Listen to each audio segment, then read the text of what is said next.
Yo guys, what is going on? My name is Lennon and today I'm going to show you how to use your microphone audio on your iOS device.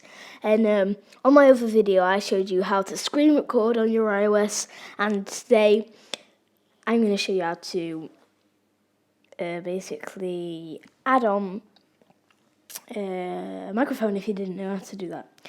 So what you're going to do is scroll up here, or sideways, oh no, sideways, not top either, scroll up and go ahead and hold this screen recording here, and I'm going to turn it off right now and I'm back on.